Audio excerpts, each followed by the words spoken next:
Caríssimos fiéis, nós voltamos aos paramentos verdes e desse domingo em diante nós teremos uma série de aproximadamente 24 domingos nesta cor verde.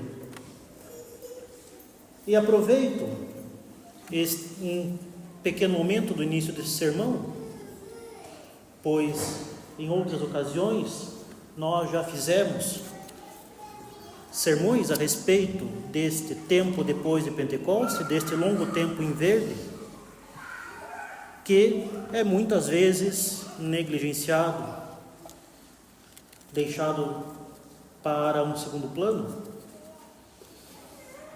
como se fosse o tempo litúrgico que serve para abrigar todos os evangelhos e epístolas que não caberiam nos temas dos demais tempos litúrgicos. E se nós tivéssemos então um tempo tão longo, de mais de 24 domingos, como se fosse um tempo de menor importância, haveria algo errado. Dedicar a maior parte do ano litúrgico para temas de menor importância.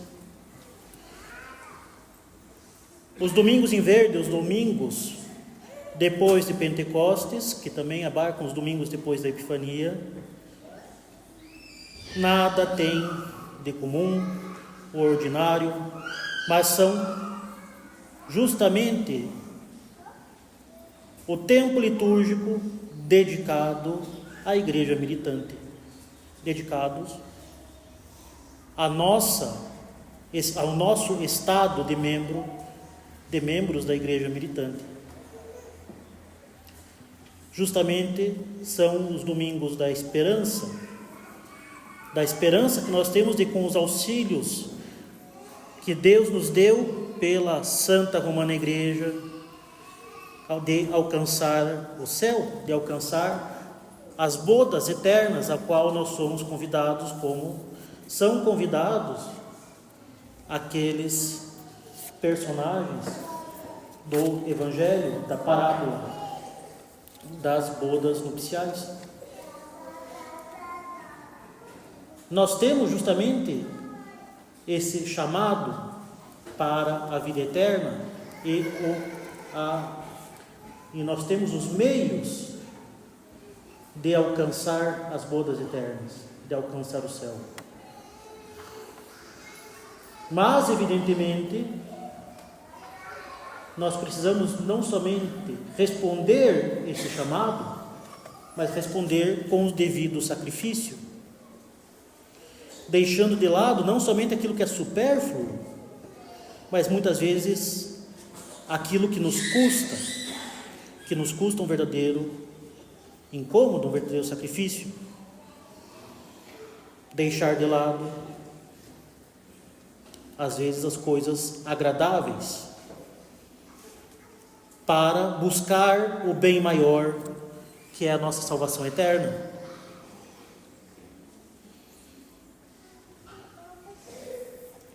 Aqueles que recusaram os primeiros convites do Senhor, do Pai de família, o fizeram com desculpas relevantes.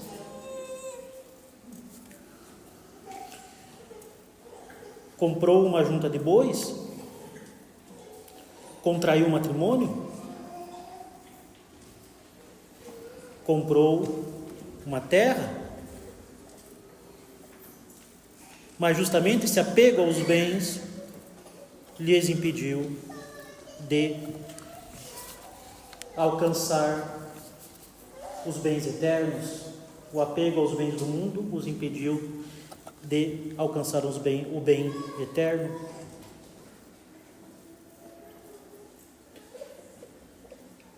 Então é assim que se inicia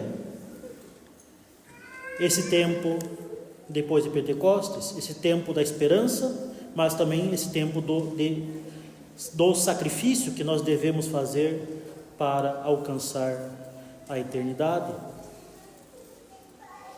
para que nós vivamos para o momento decisivo em que nós nos encontraremos às portas das nossas bodas eternas, para que nós vivamos em conformidade com o nosso destino eterno, que se concretizará no momento da nossa morte. Então esse tempo depois do Pentecostes nos concerne diretamente. Então demos à liturgia a importância que deve ser dada, sem deixar para descobrir no momento da missa em qual tempo nós estamos, em qual liturgia nós estamos.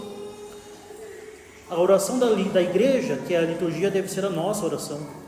Nós não devemos a cada domingo levar um susto. Opa, hoje é branco. Opa, hoje é verde. Opa, voltamos para o roxo. Opa, está verde de novo. Não. A oração da igreja deve servir para nós como uma referência da nossa própria oração. Afinal, é unindo a nossa oração à oração da igreja que nós vamos receber as graças que Deus quer nos dar por meio da liturgia. Mas retornemos após esses 5 minutos de preâmbulo. O Evangelho nos fala justamente deste convite para as bodas eternas que exige o nosso sacrifício. E a epístola justamente mostra que esse sacrifício deve ser concreto na nossa vida. Deve ser justamente um sacrifício que muitas vezes vai ao socorro do nosso próximo por amor de Deus. E justamente esse sacrifício deve dar o tom da nossa vida no presente momento, para que seja a nossa preparação para o encontro com o nosso Senhor nas bodas eternas. No fim do século XVIII, com mais ou menos 10 anos somente de distância, morreram 2 personagens ilustres que tinham grandes qualidades intelectuais, que tinham grandes dons, mas que não os usaram para a mesma causa. O primeiro deles foi Voltaire, um filósofo francês profundamente anticatólico, que deu inclusive bases intelectuais para a terrível Revolução Francesa que viria em breve. A morte dele foi tão terrível quanto foram as suas ideias.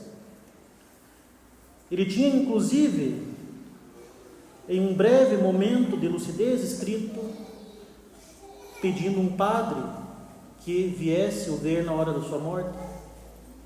Mas nem isso, nem essa consolação ele conseguiu ter. À beira da morte, dizendo uma grande quantidade de blasfêmias e desesperado, o sacerdote tentou vê-lo, mas foi impedido pelos seus amigos e colegas filósofos. E assim ele morreu da mesma forma que viveu.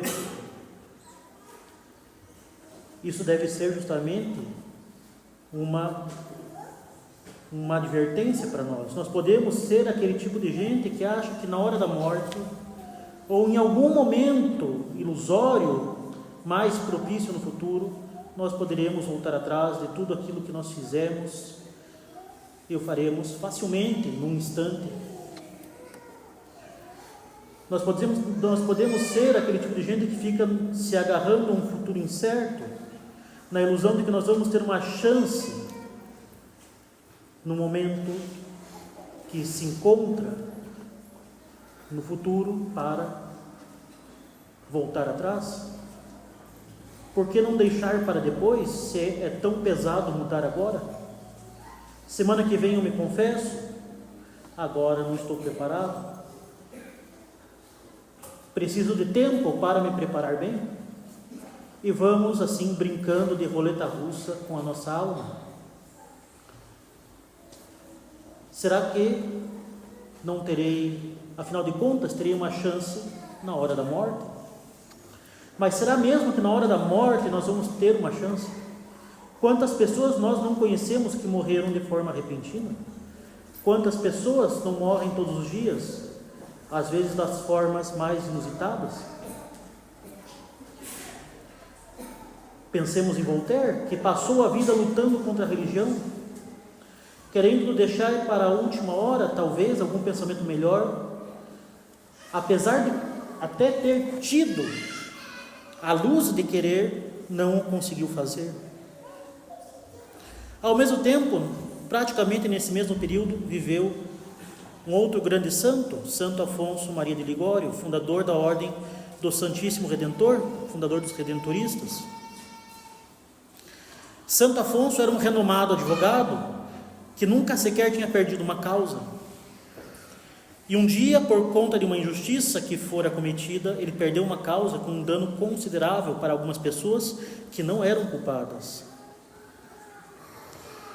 Talvez desenganado da sua profissão, que lhe acarretava grandes perigos, mas principalmente vendo a vontade de Deus que o chamava para o sacerdócio, ele deixou de lado todos os bens que tinha, inclusive uma rica família a que lhe pertencia, inclusive uma grande fama de exímio advogado, e abraçou a causa de Nosso Senhor, sendo futuramente o fundador da Congregação dos Redentoristas, bispo de Santa Águeda dos Godos e o santo que mais nos deixou escritos em toda a história da Igreja.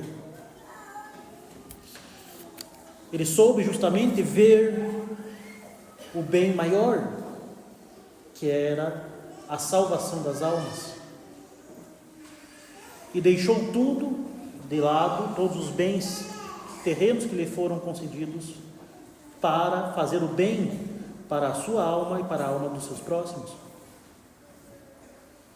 A parábola de hoje fala do convite universal de Nosso Senhor para o banquete, que é o banquete eterno do céu, e nos ensina que o único obstáculo que pode se opor a nós, o nosso ingresso, que pode se opor ao nosso ingresso a esse banquete, é a nossa própria recusa. Deus é infinitamente bom e por isso Ele chama a todos, mesmo aqueles que se encontram perdidos pelos caminhos, mas Ele não força ninguém a adentrar as bodas. Nossa vida nesse mundo é uma breve passagem, um tempo em que nos é feito justamente esse convite para as bodas eternas, e a nossa vida vai acabar a qualquer instante. Pode ser daqui a 80 anos, pode ser daqui a 5 minutos. Nenhum de nós tem a garantia de que se encontrará ainda vivo ao final dessa Santa Missa.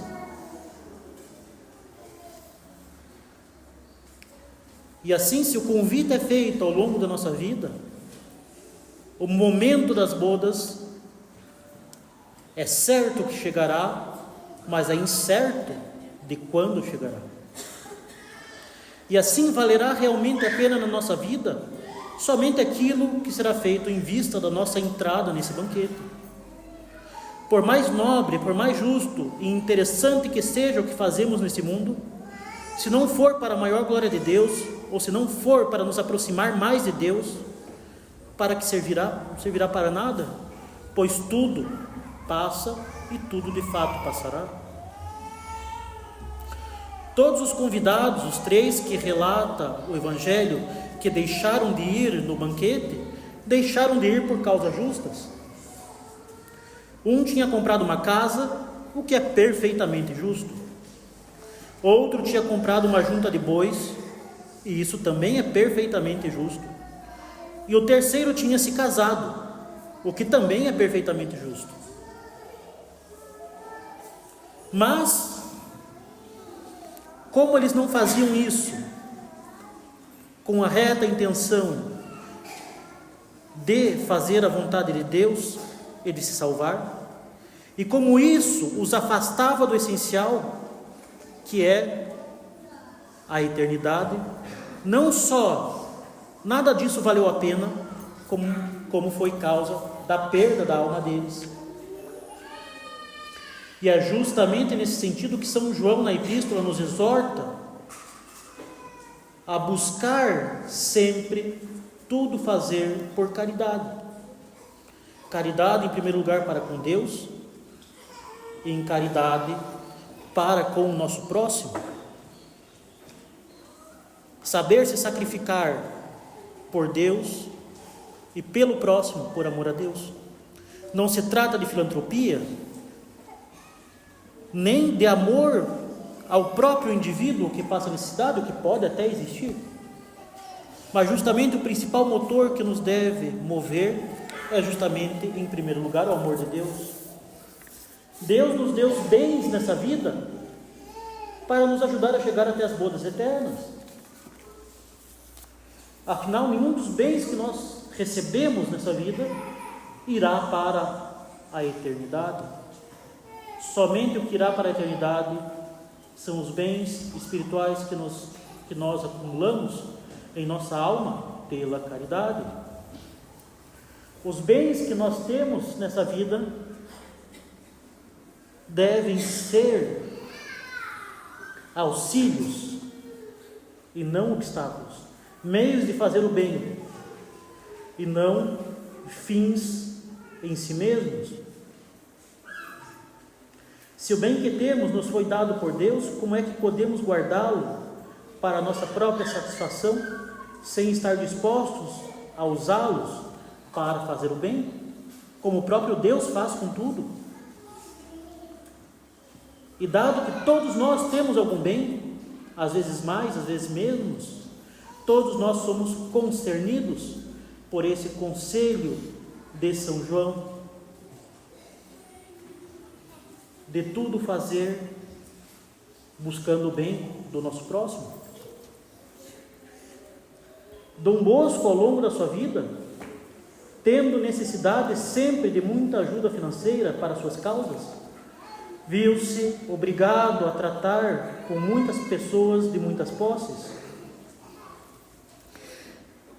E ele pensou por diversas vezes em escrever um opúsculo, já que ele escrevia tantos pelo bem das almas.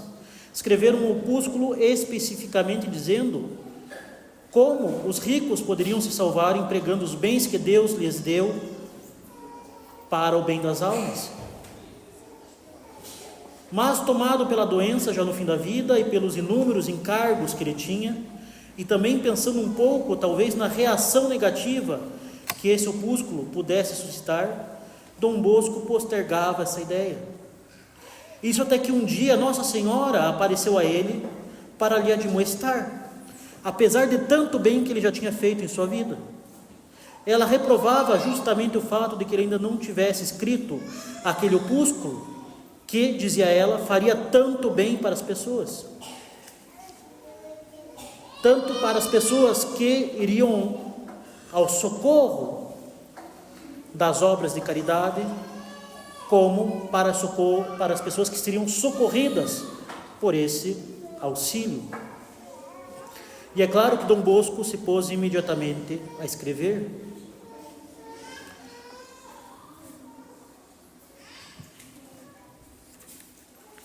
Quanto justamente ao mau uso dos bens que Deus nos dá, quanto a não usá-los com a reta intenção da caridade, Nosso Senhor é bastante categórico. É mais fácil, disse Nosso Senhor, passar um camelo por um buraco de uma agulha do que um rico se salvar.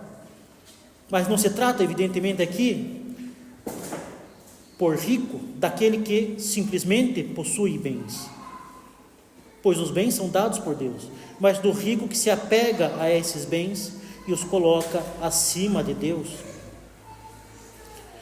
daquele que substitui a caridade pelos bens, daquele que encontra o seu tesouro no mundo e não no céu.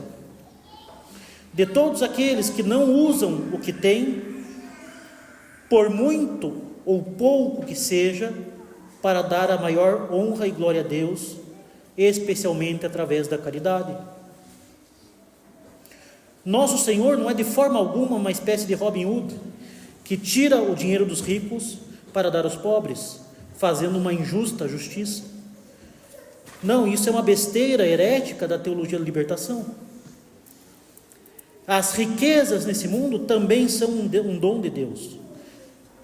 E é por isso mesmo que é um absurdo dizer que seria errado possuí-los. Mas se é um dom de Deus, Deus é extremamente exigente. Sua posse é uma verdadeira faca de dois gumes, e se não for muito bem empregado, nos faz muito mais mal do que bem.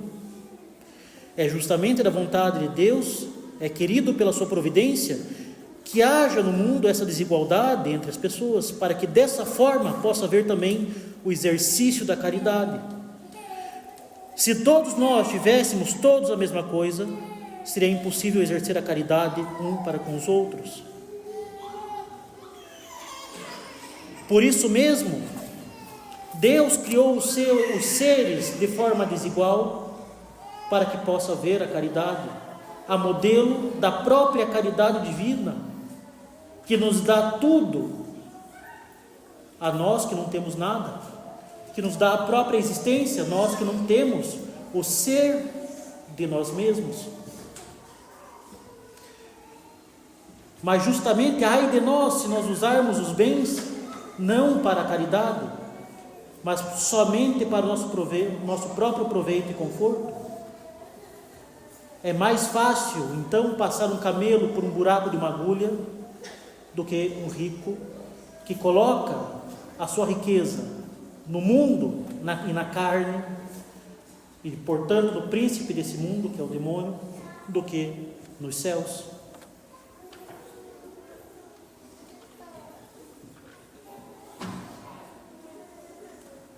É mais fácil passar um camelo por um buraco de uma agulha do que um rico do mundo entrar no reino dos céus. A nossa riqueza, independentemente da quantidade de bem que nós temos, está justamente no bem eterno, que é o único bem verdadeiro.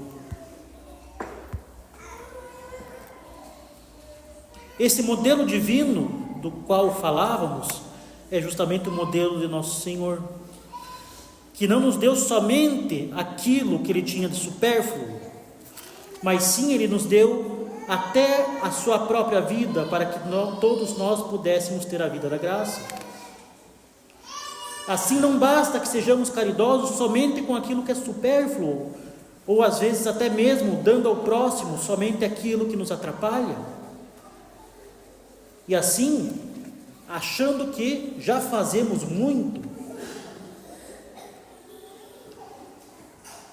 justamente isso está longe daquilo que nós somos chamados a fazer pela lei da caridade que nos obriga a todos. Nós somos chamados a ser santos e não preguiçosos medíocres, que acham que tem que ajudar somente naquilo que não vai lhe causar nenhum desconforto, que acham que a caridade está justamente em dar somente aquilo que sobra, seja o tempo, seja os bens, seja o esforço. É necessário, se nós queremos ser verdadeiros católicos e estar no caminho da salvação, que nós exerçamos a caridade, mesmo quando isso exige de nós verdadeiros sacrifícios. E aí não somente os dons materiais devem ser usados em benefício do próximo, mas também os dons intelectuais e os dons espirituais. Deus nos deu o dom da inteligência, para alguns mais, para os outros mesmos, mas não é para que nós ostentemos isso como se fosse um troféu, mas para que nós usemos caridosamente essa inteligência, buscando o bem do próximo. por meio de bons conselhos, por meio do ensino, seja em matéria de fé, seja em matéria de qualquer outra coisa. Se Deus também nos fez crescer na vida espiritual, se nos permitiu que conhecêssemos a verdade e que nós pudéssemos buscar fazer a sua vontade, se Ele nos fez mesmo conhecer, por exemplo, a riqueza da liturgia tradicional e da fé católica, que hoje em dia tão poucos conhecem, é para que possamos também nós ir ao socorro do nosso próximo, dando um pouco do que nos foi dado conhecer, para levar mais almas para as bodas divinas, para que nós possamos então também rezar por aqueles que estão longe da salvação, rezar pelas almas que se encontram no purgatório,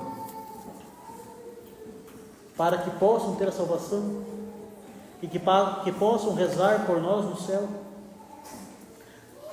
Acaso nós rezamos por aqueles que são os próximos, mais próximos de nós? Acaso nós fazemos alguma coisa por aqueles que são os mais próximos de nós? Ou acaso nós estamos mais chocados com aquilo que acontece do outro lado do mundo e não rezamos sequer por nossos familiares? Acaso nós nos preocupamos mais com desastres na China ou na Península da Coreia e nos recusamos a falar com o nosso próprio irmão, com o nosso próprio parente, e sequer rezamos por eles?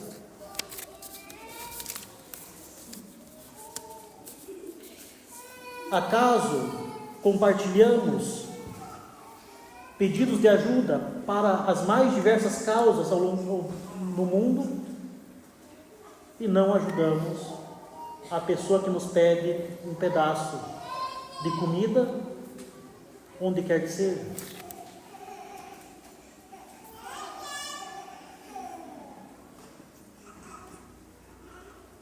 Se nós não nos sacrificarmos verdadeiramente, se nós não colocarmos a lei da caridade acima do nosso próprio conforto, se nós pararmos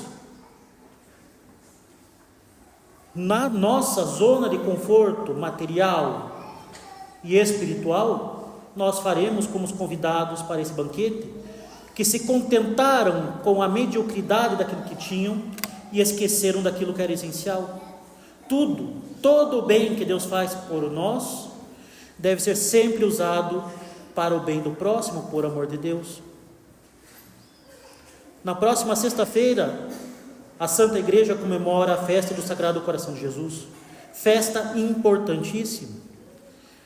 Esse coração é chamado na ladainha do Sagrado Coração de fornalha ardente de caridade, porque para exercer sua caridade para com os homens, ele não poupou de fato nem a própria vida, não fugiu nem do desprezo, nem da pobreza mais completa, nem fugiu dos grandíssimos sofrimentos físicos e morais, nos deixando esse exemplo de que para exercermos a caridade e podermos entrar no banquete eterno, vale a pena qualquer esforço no exercício da caridade.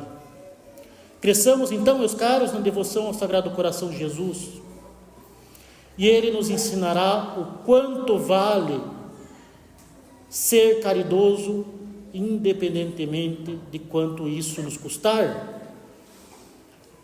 Um grande exemplo dessa caridade do Sagrado Coração foi justamente o abandono de tudo, da fama, dos bens, feito por Santo Afonso de Ligório. O chamado também feito por São João Bosco, aqueles que têm posses, de ir ao socorro espiritual e material do próximo, utilizando os dons dados por Deus para o exercício da caridade e colocando a riqueza no céu e não na terra. Que Jesus, manso e humilde de coração, faça nosso coração semelhante ao dele, Em nome do Pai, do Filho e do Espírito Santo. Amém.